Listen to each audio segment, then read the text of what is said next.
আপনি যখন মাদ্রাসায় সন্তান পাঠাবেন, সন্তান যখন প্রথম কালাম হাতে তুলে নেবে, কোরআন শরীফ তুলে নেওয়ার আগে আল্লাহ নির্দেশ দিচ্ছে ফাইদা করাআতাল কুরআনা ফাস্তাইদ বিল্লাহি মিনাশ শাইতানির রাজিম। সুবহানাল্লাহ, আল্লাহু আকবার। কি শ্রেষ্ঠ কিতাব! 14 পারা 17 পৃষ্ঠা 9 নম্বর লাইনের সূরার নাম সূরা নাহল। আল্লাহ পাক শুনিয়ে দিচ্ছে ফাইদা করাআতাল কুরআন, যখন তুমি কালাম তেলাওয়াত করবে, আল্লাহর কালাম যখন হাতে তুলে নেবে, আগে তুমি শয়তানের হাত থেকে বাঁচার জন্য আল্লাহর কাছে আশ্রয় চাও। শয়তান কখনো চায় না যে একটা মাদ্রাসায় হাফেজ তৈরি হোক, চায়? যেটা বলে, শয়তান কখনো চায় না আলেম তৈরি হোক, শয়তান কখনো চায় না একটা মুফতি সাহেব তৈরি হোক। সেজন্য 1000 ইবাদতকারী ব্যক্তির চাইতে শয়তান একটা আলেমকে বেশি ভয় পায়। শুনতে পেলেন? 1000 তাহাজ্জুদ পড়া লোক, 1000 নফল ইবাদতকারী ব্যক্তির চাইতে একজন আলেমকে শয়তান বেশি ভয় পায়। শয়তান জানে আলেম যত বেশি হবে, হাফেজ যত বেশি হবে, মুফতি যত বেশি হবে, দাওয়াতের কাজ তত বেশি ছড়িয়ে পড়বে, আরো আমাদের নেতৃত্ব চলবে না। সবাই যখন কোরআন শিখতে শুরু করবে, তখন পিটকাটা ব্লাউজ বিক্রি, যদি বলো না, হাফেজ, আলেম, ইমাম সাহেব, মুফতি সাহেব, কোরআন পড়ানো ব্যক্তি কখনো বিবিকে বোরকা ছাড়া রাস্তায় বার করবে না। শয়তান ভালো করে জানে, সবাই যদি মাদ্রাসায় পড়ে, কোরআন পড়ে, স্কুলে পড়লেও যদি মক্তবে কোরআন পড়ে, আছে তাহলে আর কখনো আমাদের লটারির টিকিট বিক্রি হবে না। লটারির টিকিট বিক্রি হবে? আপনাদের এলাকায় কাছাকাছি বাজার কোনটা আছে তাড়াতাড়ি বলেন? বালতি। এই বালতি বাজারে লটারির দোকান আছে, জোরে বলো। টিকিট কাটবেন ইনশাআল্লাহ? ইনশাআল্লাহ বলেন না। যদি 1 কোটি পড়ে মাদ্রাসায় 2 লাখ দেবেন? এই হাসতে থাকো, 2 লাখ দেবেন মাদ্রাসায়? আমিও এসে একটু মিলাদ করে দোয়া করতে ভালো, বুঝলেন? 1 কোটি পড়লে 2 লাখ দেবেন?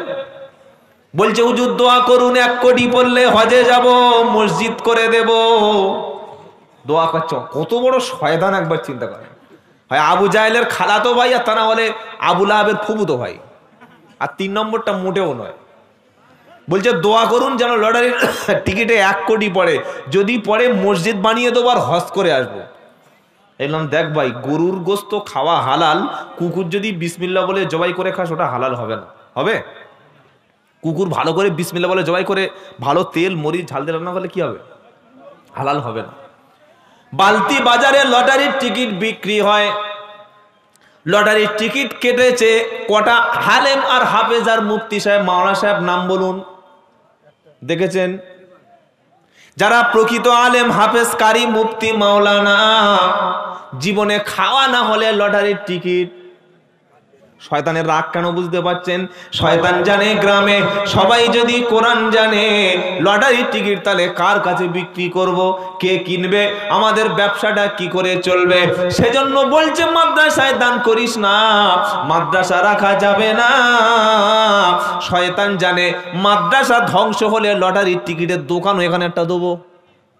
কিছু বুঝতে পারলেন না? বললে হুজুর লটারির টিকিট, জুয়া, এগুলো নিষেধ আছে। কে বলে গেল? এবার কোরআন শরীফ তো আমি ওজন নেই বলেছি, ছেলেকে কোরআন শিক্ষা দিতে হয়। ইয়া আইয়ুহাল্লাযীনা আমানু ইন্নামাল খামরু ওয়াল মাইসিরু ওয়াল আনসাবু ওয়াল আজলামু রিজসুম মিন আমালিশ শাইতান ফাজতানিবুহু লাআল্লাকুম তুফলিহুন। 7 নম্বর পারা 2 নম্বর পৃষ্ঠায় 1 নম্বর লাইনের 90 নম্বর আয়াত, সূরার নাম মাইদা। ও ইমানদারেরা, এই বিশ্বাসীরা, তোমরা শোনো, নিশ্চয়ই মদ খাওয়া হারাম, তবে গুটকাগুলো খাবেন, এগুলো খেলে শরীরের উপকার হবে, তাই তো? গুটকা, জর্দা, খৈনি, তেরেঙ্গা, তারপরে এই যে শান্তি আছে, শেখর আছে, আর কি আছে বলো না ভাই? হ্যাঁ, বিমল। খালি একবার দাঁতটা ধরে দেখবেন, ছি ছি ছি ছি ছি ছি ছি, আস্তাগফিরুল্লাহ। সাদা দাঁত, এত লাল আর এত কালো খেয়েছে গুটকা করে করে, কুমিরের পাচার মতো কালো হয়ে গেছে। এগুলো খান কেন? একটাও শরীয়তে জায়েজ না। খাবেন, ক্যান্সারে মরবেন, ক্যান্সারে মৃত্যু হবে। ওর গায়ে প্যাকেটে লেখা আছে, দেখেননি? যেরকম ক্যান্সার হয়ে গলা ঝুলে মাল রক্ত বাড়ে, দেখেছেন না? দেখেন নাই? লেখা আছে না? শিব জর্দা খাচ্ছে পাকা পাকা নামাজিরা, তেরেঙ্গা খাচ্ছে, বিমল খাচ্ছে, মসজিদের সামনে বসে গোলার খৈনি খাচ্ছে, ডলা খৈনি। ছি ছি ছি ছি ছি। আল্লাহ বলছে ইন্নামাল খমরু, নিশ্চয় মদ, ওয়াল মাইসির, জুয়া, লটারির টিকিট, জুয়া, যা কিছু আছে সবগুলো শয়তানের কাজ। কথাটা কার? জোরে বলেন। শয়তান চায় মদ এবং জুয়া দিয়ে সমাজের মধ্যে অশ্লীলতা ছড়িয়ে দিতে। তারপর রায়াতে আল্লাহ বলছে ইন্নামা, মদ বেশি বিক্রি হলে কি লাভ হবে একটু শুনে রাখেন, মানে শয়তানের কি লাভ হবে। ইন্নামা ইউরিদুশ শাইতানু আই ইউকিয়া বাইনাকুমুল আদাওয়াতা ওয়াল বাগদাউ ফিল খামরি ওয়াল মাইসিরি ওয়া ইয়াসুদ্দাকুম আন যিকরিল্লাহি ওয়া আনিস সালাত ফাহাল আনতুম মুনতাহুন। এটা 72 নম্বর আয়াত, ওটা ছিল 70, এটা 71 নম্বর। ইন্নামা ইউরিদু শাইতানু আন ইউকিয়া বাইনাকুমুল আদাওয়াতা ওয়াল বাগদা।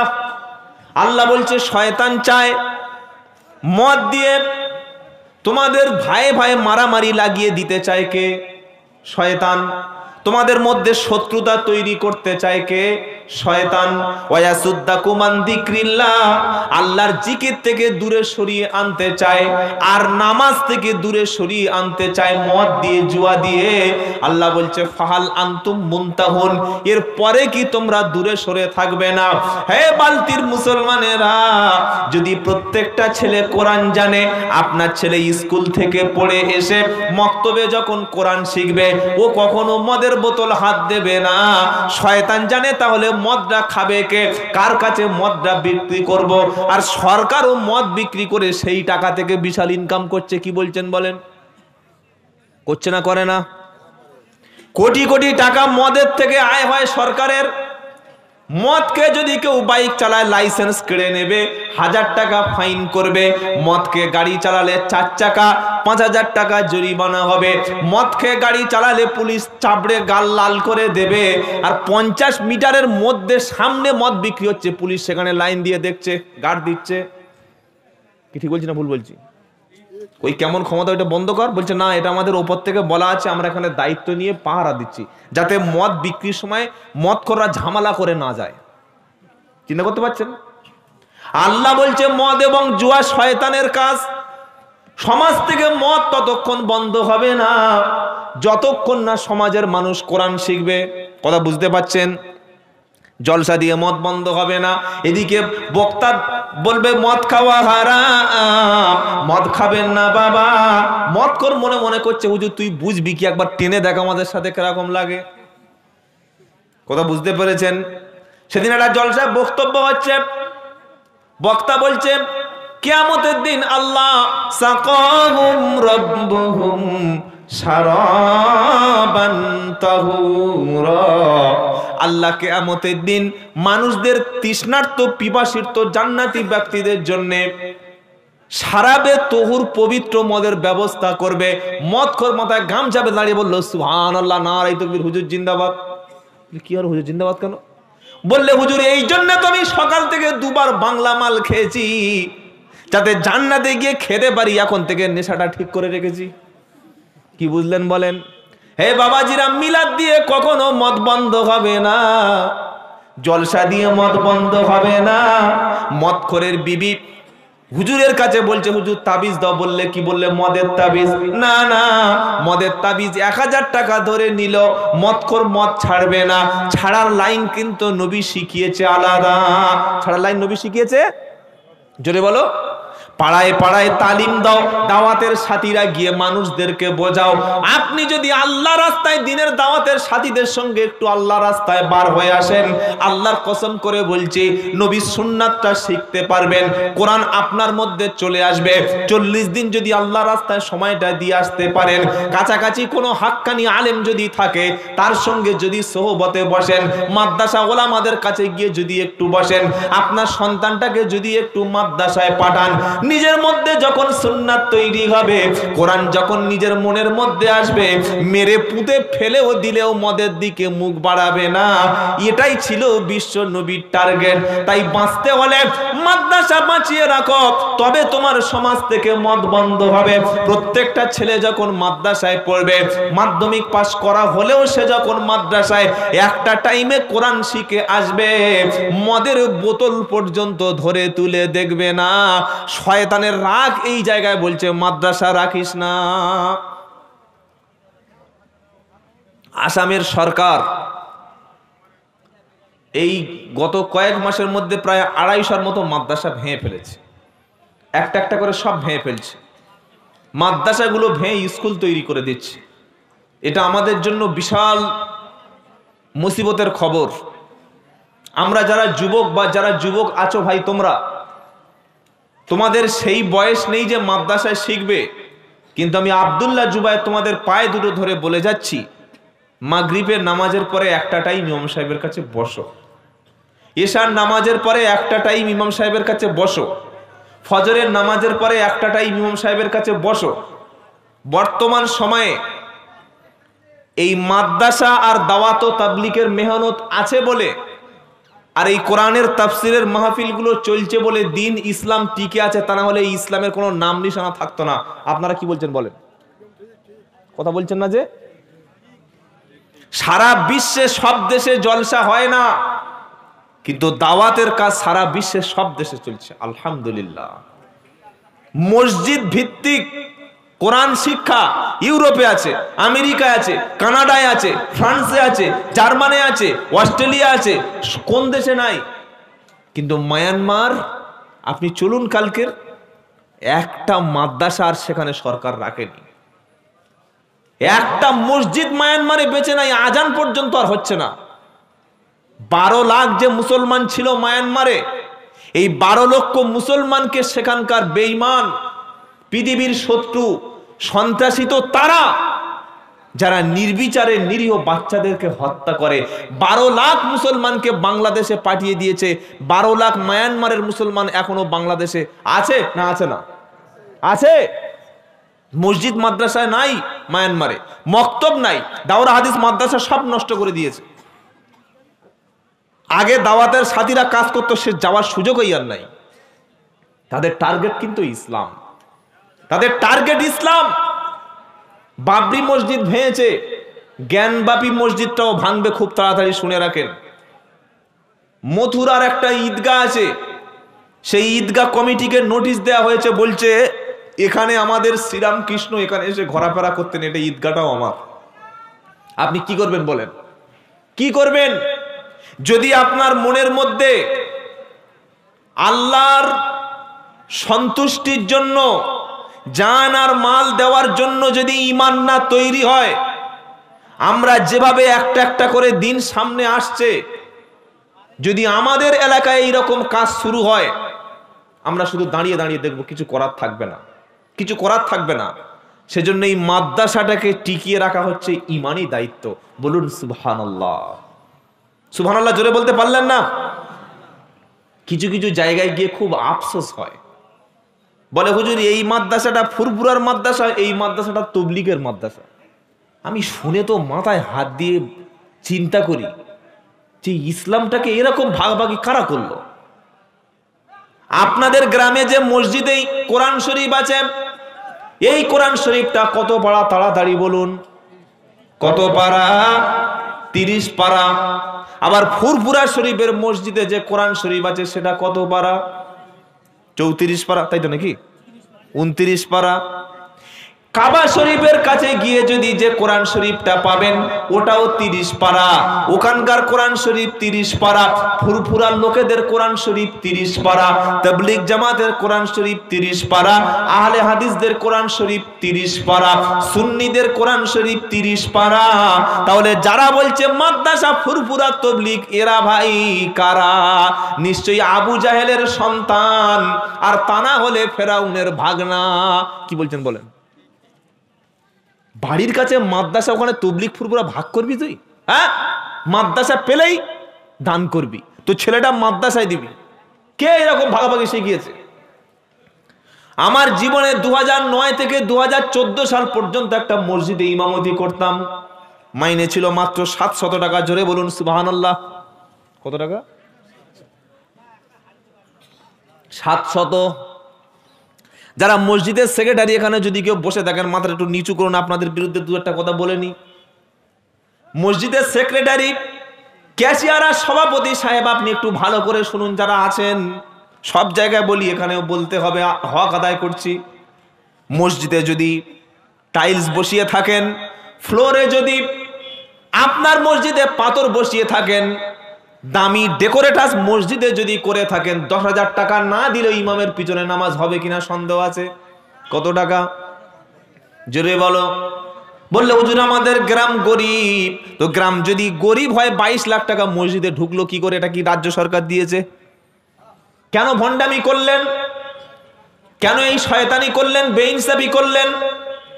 মসজিদ সুন্দর করেছেন, ইমামও রাখবেন যোগ্যতা সম্পন্ন, ভালো কারি, ভালো আলেম ইমাম মসজিদে রাখবেন। ইমামকে 10,000 টাকার কমে বেতন দিলেই সেক্রেটারি কিয়ামতের দিন আল্লাহর সামনে ধরা খাবে। কেন ধরা খাবে? আল্লাহ পাক জিজ্ঞাসা করবে, সেক্রেটারি ক্যাশিয়ার ক্যাশে কত ছিল? বললে 22 লাখ টাকা। জমি ছিল কত? 7 বিঘে। তো 7 বিঘে জমি ছিল, ক্যাশে লক্ষ লক্ষ টাকা ছিল। আর 30 দিন যে মানুষটা তোর ডিউটি করেছে তার দিয়েছিলিস কত? বলে হুজুর 5.5 থেকে 6। চিন্তা করতে পারছেন? তুই এই টাকাটা নিয়ে ভাই তুই মসজিদে থাক না, থাক। আমার ড্রাইভার গাড়িতে আছে, জিজ্ঞাসা করে আসুন, মাসে মিনিমাম 15,000 টাকা প্রতি মাসে আমি দিই। আপনাদের মধ্যে কোনো ড্রাইভার থাকলে উঠে আসেন, কন্ট্যাক্ট করেন আমার সাথে। মাসে 7,000 টাকা দেবো, খাওয়া দেবো, ভালো ভালো জায়গায় ঘোরাবো, আমার গাড়িটা চালাবেন, মাসে 7,000 টাকা দেবো। আছে কোনো ড্রাইভার? চলে আসুন, এক্ষুনি চ্যালেঞ্জ করছি। পাওয়া যাবে না। 7,000 টাকায় ড্রাইভার পাওয়া যায় না। আর 5,000 টাকায় ইমামকে কি করে দিলে তোমার লজ্জা কি একবার লাগলো না? দরকার হয় জমি তুমি মসজিদের কমপক্ষে 10 কাঠা বেচে দাও, পাড়া থেকে চাঁদাটা বেশি করে তোলো, ইমামকে 10,000 টাকা বেতন দাও। আর ইমাম সাহেব যারা জানকে বাজি লাগিয়ে পাড়ায় পাড়ায় বেনামাজির কাছে যাও, হাত ধরে মসজিদে তুলে আনো, মদখোরের আড্ডায় গিয়ে মেহনত করো, মসজিদে তুমি নামাজি বাড়াও। তোমার মহল্লায় ইমামতি করতে এসছো, তোমার মহল্লায় অনেক ছেলে এখনো কোরআন জানে না, মহল্লার ছোট ছোট বাচ্চা মেয়েরা কোরআন জানে না, মহল্লার মানুষ আল্লাহর ইসলাম পর্যন্ত কি জানে না। এখন অনেক বয়স্ক মানুষ আমাদের সমাজে আছে, সহি করে কলেমা শুদ্ধ করে পড়তে পারে না। ইমাম তুমি 10,000 টাকা বেতন নিয়ে সকালবেলা নাস্তা খাবে, দুপুরবেলা মুরগির লেগ পিস খাবে, রাত্রেবেলা গরুর পাচার মাংস খেয়ে ঘুমাবে, এটা ইমামতির দায়িত্ব না। ইমামতির দায়িত্ব হলো পাড়ায় নামাজি বাড়ানো, কোরআন বেশি করে শেখানো, মদের বিরুদ্ধে কথা বলা, সুদের বিরুদ্ধে কথা বলা, জুলুমের বিরুদ্ধে কথা বলা। এমন প্রকৃত বলতে পারবে যারা, ইমাম সাহেব হলো তারা। খুব রাগ হলো শুনে আপনাদের নাকি? রাগ হয়নি, সেক্রেটারি যে কটা আছে খালি ফুটছে, বলছে মালটা কখন লাগবে বলতো। রাগ করবেন না, কথাগুলো বোঝার চেষ্টা করুন, ইনসাফ করুন। একজন মহিলা মোল্লাপাড়ায় আনারের মা এখানে অসুস্থ হয়েছে, একটুখানি একজন মহিলা আনোয়ারের মা মোল্লাপাড়ায়, উনি অসুস্থ, তার রিলেটেড আত্মীয় যারা আছেন, আনোয়ারের মা তিনি অসুস্থ, আপনারা নিয়ে যান। একজন মা অসুস্থ হয়ে গেছে, আনোয়ারের মা মোল্লাপাড়ায় বাড়ি, আত্মীয় স্বজন যারা আছেন মহিলা প্যান্ডেলে গিয়ে যোগাযোগ করে নিয়ে যান। এই ইনসাফটা সমাজের করবো ইনশাল্লাহ। বলেন বলেন ইনশাল্লাহ। ইমামদের প্রতি যারা সামান্য অপমান সূচক কথা বলে, ইমাম সাহেবকে জুমার দিন হক কথাটা বলতে দেবেন, ইমাম সাহেবকে জুমার দিন সত্য কথাটা বলতে দেবেন, তবে আপনার মহল্লা পরিবর্তন হবে। ইমামতি করতে গিয়ে বলে দিচ্ছে হুজুর সুদখোরের বিরুদ্ধে বলবেন না, ঘুষখোরের বিরুদ্ধে বলবেন না, কারণ ক্যাশিয়ারও বড় একজন ঘুষখোর, সেক্রেটারি বড় একটা LIC অফিসার, ওর বিরুদ্ধে বলবেন না। মসজিদের যে মাতোয়াল্লি সে লটারির টিকিট বিক্রি করে তার বিরুদ্ধে বলবেন না। তো হুজুর কি বক্তব্য করবেন? ওই বক্তব্যটা করুন। আদম আলাইহিস সালাম বাবা নিষিদ্ধ ফল খেলো, কাপড় খুলে গেল, জান্নাত থেকে বার হয়ে গেল, বালাগালুলা। এই সারা জীবন চলবে? হ্যাঁ, এই সারা জীবন চলবে? ইমাম যোগ্য রাখবেন, 10,000 বেতন দেবেন, ইমামকে দিয়ে সামাজিক কাজগুলো করিয়ে নেবেন, বলেন ইনশাআল্লাহ। এলাকায় কোনো ছেলে যদি কোরআন পড়তে না পারে, মসজিদ কমিটির চিন্তায় ঘুম আসবে না। কমিটির ছেলেগুলো ইমাম সহ এই যে কোরআন জানে না তার হাতে ধরে মাগরিবের পরে, সকালে হোক ফজরের পরে হোক, বসিয়ে কোরআন শিক্ষা দেবে। এটা মসজিদ কমিটি ইমামের দায়িত্ব। মহল্লায় যদি তাসের আড্ডা চলে, মহল্লায় যদি জেনার আড্ডা চলে, মহল্লায় যদি ফাংশন হয়, মুসলিম মহল্লায় যদি গান বাজনা চলে, কমিটি ইমাম সহ সেখানে গিয়ে সেই কাজকে প্রতিবন্ধকতার সৃষ্টি করবে, বাধা দেবে, কোরআনের আয়াত নবীর হাদিস নিয়ে সেখানে যাবে। মুসলিম মহল্লায় কোনো শরিয়াত বিরোধী কাজ হতে দেওয়া যাবে না। এটাই হলো ইমাম এবং কমিটির দায়িত্ব। এই রকম সমাজ ব্যবস্থা যদি আমরা প্রতিষ্ঠা করতে পারি, ইনশাআল্লাহ আল্লাহর সাহায্য মদতটা আমাদের সঙ্গে থাকবে। সুবহানাল্লাহ বলার দরকার ছিল না? আল্লাহ তৌফিক দিক, সকলে বলুন আমিন। প্রিয় ভাইরা, শয়তান কখনো চায় না মানুষ কোরআন শিখুক। 3 নম্বর হলো, শয়তান সবসময় কি চেষ্টা করে জানেন? মানুষ মূর্খ থাক। কারণ শিক্ষিত যখন হবে, আল্লাহ পাক বলে ইন্নামা ইয়াখশাল্লাহা মিন ইবাদিহিল উলামা। 22 নম্বর পারা সূরা ফাতিরের 28 নম্বর আয়াত 13 নম্বর লাইনে, সম্ভবত 16 নম্বর পৃষ্ঠায় আল্লাহ পাক শোনাচ্ছে, আমার বান্দাদের মধ্যে সবচাইতে বেশি ভয় পায় তারা, উলামা সম্প্রদায় হলো যারা। বলুন সুবহানাল্লাহ। কোন আলেম? আলেম আবার 2 থেকে 3 রকম আছে। একটা সরকারি আলেম, আর একটা হলো দরকারি আলেম। সরকারি আলেম বোঝেন? বোঝেন সরকারি আলেম? সরকার যে সিদ্ধান্তটা দেয় বাহা বাহা করে। সম্রাট আওরঙ্গজেব, সম্রাট আকবরের যুগে নতুন একটা ধর্ম সম্রাট আকবর তৈরি করলো। ধর্মটার নাম দিল দ্বীন এ ইলাহি। কি নাম বলেন? দ্বীন এ ইলাহি। এই ধর্মের মধ্যে মূর্তি পূজা, সূর্য পূজা, রাজার কাছে মাথা নিচু করা, আকবরের বাদশাহের কাছে এসে মাথা নিচু করা, সবকিছু বৈধ হয়ে গেল। সব ধর্ম সমন্বয়ে যখন তৈরি হলো দ্বীন এ ইলাহি, সেখানে দরবারে মদও পর্যন্ত হালাল করে দেয়া হলো। তখন কিছু সরকারি আলেম ওই যুগে ছিল। সম্রাট আকবর তাদের কাছে জানতে চাইলো, অনেক টাকা বেতন দিয়ে জানতে চাইলো যে মদ যদি ব্যাপকভাবে সমাজে প্রসারতা করা, এতে লাভ হবে কিনা। সঙ্গে সঙ্গে মদের একটা আয়াত তুলে আনলো এই সরকারি আলেমরা। কি আয়াত? আল্লাহ পাক শোনাচ্ছে, ইয়াসআলুনাকা আনিল খামরি ওয়াল মাইসির কুল ফীহিমা ইসমুন কাবীর ওয়া মানাফিউ লিন-নাস ওয়া ইসমুহুমা আকবারু মিন নাফইহিমা। 2 নম্বর পারা 13 নম্বর পৃষ্ঠা 12 নম্বর লাইনে 219 নম্বর আয়াত সূরার নাম বাকারা। জিজ্ঞাসা করা হলো মদ এবং জুয়া সম্পর্কে। আল্লাহ পাক বলছেন, বলো কুল ফীহিমা, মদ এবং জুয়ার মধ্যে, দুটোর মধ্যে রয়েছে কঠিন পাপ। শুনছেন আপনারা? এরপরে আল্লাহ পাক বলছেন, ওয়া ইসমুহুমা আকবারু মিন নাফইহিমা, মদে সামান্য উপকার আছে, তবে উপকারের চাইতে ক্ষতিটা বেশি, 80% ক্ষতি। তখন এই সমস্ত সরকারি আলেম বলল, হে সম্রাট আকবর, এই তো আল্লাহ বলেছে মদে সামান্য উপকার আছে, সুতরাং মদ যদি দরবারে বসে খাওয়া হয় খুব একটা অপরাধ হবে না। সেজদাও চালু হয়ে গেল, শুকরের মাংস পর্যন্ত বিক্রি, সব কিছু তৈরি হয়ে গেল। সেই সময় মুজাদ্দেদ আল ফেসানি রহমতুল্লাহ আলাইহি এই সরকারি আলেমদের বিরুদ্ধে ফতোয়া দিয়ে তাদের সবাইকে কাফের বলে ফতোয়া দিয়ে একাই কোরআনের সত্য কথাটা তুলে ধরলো। জোরে বলুন সুবহানাল্লাহ।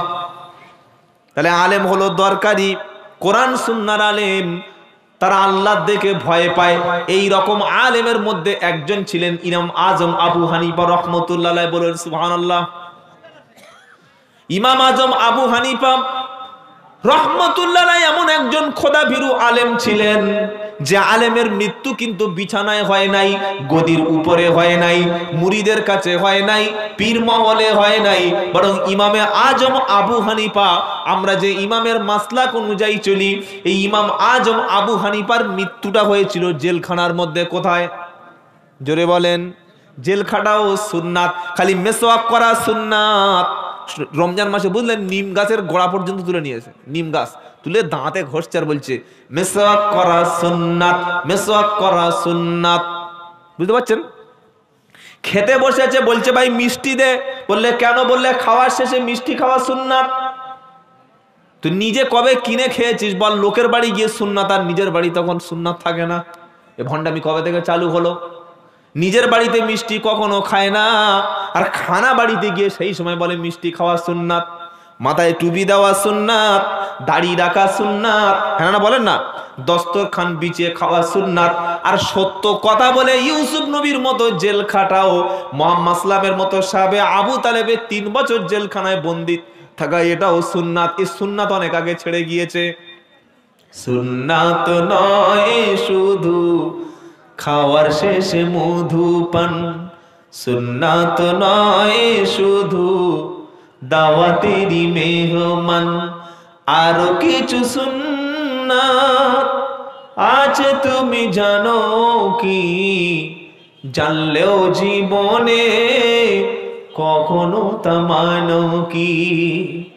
সুন্নাত নয় শুধু দাওয়াতেরই মেহমান, সুন্নাত নয় শুধু খাওয়ার শেষে মধুপান, আরো কিছু সুন্নাত আছে তুমি জানো কি? জানলেও জীবনে কখনো তা মানো কি? সুবহানাল্লাহ। ইমামে আজম আবু হানিফা রাহমাতুল্লাহ আলাইহিকে বলা হলো আপনাকে এই শহরের প্রধান কাজীর দায়িত্বটা পালন করতে হবে, আপনি বিচারপতি থাকবেন। হে মুসলমান যুবকরা তোমরা শোনো, আজকে রাজনীতি করতে গিয়ে সবচাইতে ক্ষতিগ্রস্ত হচ্ছে মুসলমানরা, আর পাওনার দিক থেকে সবচাইতে কম পাচ্ছে মুসলমানেরা। কি বলছেন বলেন? পঞ্চায়েত নির্বাচনের সময় আমি গত 1 মাসের মধ্যে 8 থেকে 10 বার মুর্শিদাবাদে গিয়ে বলে এসেছি, ভাই মুর্শিদাবাদের মানুষ আর ভাঙড়ের মানুষ এত বেশি মরে কেন পঞ্চায়েতে? আর কি পশ্চিমবঙ্গে কোনো জায়গায় ভোট হয় না? তোরা কি পেয়েছিস বল? মুর্শিদাবাদে আজও পর্যন্ত একটা পূর্ণাঙ্গ বিশ্ববিদ্যালয় পাসনি। যত রাস্তা খারাপ, পিছিয়ে পড়া, বিড়ি বাঁধা শ্রমিক, অধিকাংশ গরিব মানুষকে সরকার ইচ্ছা করে মুর্শিদাবাদে পিছিয়ে রেখেছে। ভাঙড়ও পিছিয়ে আছে। হে মুসলমানেরা, রাজনীতি করছেন করুন, তবে নিজের হাতে ক্ষমতা নিয়ে নয়, যোগ্যতা শিক্ষা আপনাকে ক্ষমতা এনে দেবে। আল্লাহ ভীরু মুত্তাকি বান্দা যখন প্রধান হবে, এমএলএ হবে, ইনসাফ যখন সমাজে প্রতিষ্ঠা করবে, যে ভোট দিয়েছে সেও ঘর পাবে, যে ভোট দেয় নাই সেও পর্যন্ত ঘর পাবে। যখন কোনো ভালো মানুষ, নামাজি পরেশগার ব্যক্তি, খোদাভীরু শিক্ষিত ব্যক্তি রাজনীতি করবে, কে হিন্দু কে মুসলমান দেখবে না, কে পক্ষ কে বিপক্ষ দেখবে না, কে ভোট দিয়েছে কে ভোট দেয় নাই দেখবে না, সবার প্রতি ইনসাফ করবে। এই হলো প্রকৃত মুসলমান। জোরে বলো সুবহানাল্লাহ। কারণ প্রত্যেক খুতবায় আমরা ইমাম সাহেবের সামনে বসে একটা আয়াত শুনেছি। কি আয়াত? ইন্নাল্লাহা ইয়া'মুরু বিল আদলি ওয়াল ইহসান ওয়া ইতাইযিল কুরবা। শুনেছি? প্রথমে ইমাম সাহেব বলছে ইন্নাল্লাহা ইয়া'মুরু বিল আদলি ওয়াল ইহসান, নিশ্চয়ই আল্লাহ নির্দেশ দিয়েছে ইনসাফ প্রতিষ্ঠা করা, সমাজে ইনসাফ প্রতিষ্ঠা করা। এটা সমাজের সামাজিক ব্যক্তিদের দায়িত্ব। যারা প্রধান, যারা এমএলএ, যারা এমপি, যারা পঞ্চায়েত সদস্য, তোমরা শোনো, যদি তুমি প্রধান হয়ে এমএলএ এমপি হয়ে রাজনৈতিক ক্ষমতায় গিয়ে গরিবের প্রতি বেইনসাফি করো, যার ঘর এসছে 3টে ঘর, প্রয়োজন নাই আরেকটা ঘর, আর গরিব মানুষ বাড়িতে ভোট নাই বলে একটাও ঘর দিলে না, এটা কিন্তু ইনসাফ তুমি করলে না। যে চাকরি পাচ্ছে সে তোমার দলের লোক, যে রেশন পাচ্ছে তোমার দলের লোক, এরকম বেইনসাফি কাজ যারা করবে আল্লাহর সামনে কিয়ামতের দিন জবাবদিহি করতে হবে। আর ইনসাফ প্রতিষ্ঠার জন্য যারা সত্য পথে আসবে, আল্লাহর নবী বললেন আল ইমামুল আদিল, ন্যায় বিচারক, ন্যায় বাদশা যারা হবে, যারা সমাজে ইনসাফ প্রতিষ্ঠা করার জন্য শিক্ষিত যুবক রাজনীতি করতে গিয়ে সমাজের ধনী গরিবের মধ্যে বৈষম্য দূর করে শান্তি প্রতিষ্ঠা করবে, যারা আরশের তলায় ছায়া পাবে তারা। ইমামে আজম আবু হানিফাকে বলা হলো যে আপনাকে প্রধান বিচারপতির দায়িত্বটা দেব। আচ্ছা, আমাদের কারো বললে লুফে নেবো না? কে মসজিদে সেক্রেটারি হবে এই নিয়ে মারামারি, ঈদগাহটা কাদের দখলে থাকবে এই নিয়ে মারামারি, জলসা কমিটির সভাপতি হবে কে এই নিয়ে মারামারি আছে না নাই? আছে। পঞ্চায়েতে বোর্ড গঠন হবে, প্রধান হবে, 2 দলের সদস্যের মধ্যে মারামারি আছে না নাই? সব জায়গা আছে। আর মারামারি গুলো করিয়েছে যারা, তারা উপর থেকে মারামারি করে ঠ্যাং হাত পা ভেঙে হসপিটালে ভর্তি হয়েছে যারা, আমাদের মতো মাথা মোটা মুসলমান ছিল তারা। আপনি কতটুকু ঠকে গেছেন একবার ভাবেন। আপনি কেন স্কুল দাবি করছেন না? কেন আপনার এলাকায় কাজ হচ্ছে না দাবি করছেন না? কেন আপনার এলাকার উন্নতির জন্য আপনি প্রশ্ন করুন। ইমামে আজম আবু হানিফাকে বলা হলো, হুজুর আপনি প্রধান বিচারপতির দায়িত্বটা পালন করুন। উনি বললেন সম্ভব নয়। সুবহানাল্লাহ। ওলি কাকে বলে, পীর কাকে বলে, ইমাম কাকে বলে? বাদশা বলল কেন? ইমামে আজম আবু হানিফা বলল, শুনুন বাদশা, আমি প্রধান বিচারপতির দায়িত্ব যখন পালন করব, দায়িত্ব পালন করতে গেলে বিচারপতির চেয়ারে আমাকে বসতে হবে। বালতি বাজারে একটা মার্ডার হবে, যে মার্ডার করেছে সে পালিয়ে বাংলাদেশে চলে গেছে, আর গরিবের একটা ছেলে, তার বিরুদ্ধে 2 জন সাক্ষী দিয়ে তাকে জেলখানায় 20 বছর রাখা হলো। অবশেষে মিথ্যা সাক্ষীর ভিত্তিতে নিরপরাধ ব্যক্তিকে খুনির আসামি সাজিয়ে ফাঁসি দেওয়া হলো, আর অপরাধী বাংলাদেশে খুলনায় গিয়ে ঘুরছে, আনন্দে আছে। এরকম ঘটনা যখন ঘটবে, আসল অপরাধীর আমি ধরতে পারবো না। আর অপরাধী নয় যে তার বিরুদ্ধে মিথ্যা সাক্ষী দিয়ে অপরাধী বানানো হবে, আমি তার প্রতি রায় দেব, কারণ সাক্ষীর ভিত্তিতে রায় দেব। সাক্ষী যদি মিথ্যা ভাবে রায় দেয়, কিয়ামতের দিন আমি আল্লাহর সামনে দাঁড়িয়ে যাব, আল্লাহ সেদিন আমার বিচার করে জাহান্নামে ফেলে দেবে। এমন প্রধান বিচারপতির দায়িত্ব আমি ইমাম আবু হানিফা নেব না। সুবহানাল্লাহ বলার দরকার ছিল না? কাল সকাল 9টার দিকে একবার বলবেন, জোরে বলুন না সুবহানাল্লাহ। কিরকম মানসিকতা দেখেন। ইনসাফ করতে পারবে না তাই বিচারপতির দায়িত্ব নিল না, জেলখানায় ভরে দেওয়া হলো। কত বছর জেল খাটার পরে খাবারের সঙ্গে বিষ মিশিয়ে দেওয়া হলো। আল্লাহু আকবার, আল্লাহু আকবার।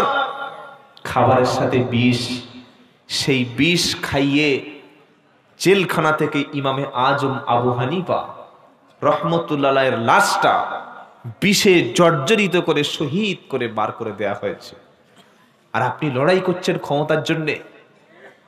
গত কয়েক মাস আগে 14ই আগস্ট আমাদের সকলের শ্রদ্ধেয় আল্লামা দেলোয়ার হোসেন সাইদি সাহেব রহমতুল্লাহ আলাইহি একজন ওলি মানুষ ছিলেন, সুবহানাল্লাহ পাঠ করেন। তাকে ওই 13টি বছর জেলখানায় নির্মম ভাবে অত্যাচার করা হয়েছে, কষ্ট দেয়া হয়েছে, চিকিৎসা দেওয়া হয়নি। মারা যাওয়ার 24 ঘন্টার আগ পর্যন্ত ছেলে স্ত্রী পুত্র কারোর সঙ্গে দেখা করতে দেওয়া হয়নি। কত বড় জালিম হাসিনা। আমি সেজন্য গত পরশুদিন ত্রিপুরায় বলে এসেছি যে পৃথিবীতে বর্তমান যদি জীবন্ত ফেরাউন যদি কারোর দেখার ইচ্ছা হয়, মিশরে যাওয়ার দরকার নেই, খালি বর্ডার পারে ওপারে গিয়ে দেখে আসবে। জীবন্ত ফেরাউন। কি ফেরাউন বলুন? জীবন্ত ফেরাউন। জালিমরা ধ্বংস হবে, মাজলুমের আর্তনাদ কান্না জালিমের রাজদরবার ধ্বংস করবে, আর কিয়ামতের দিন আল্লাহ জালিমের অবস্থা করবে জাহান্নাম। কোথায় অবস্থা করবে? জাহান্নাম।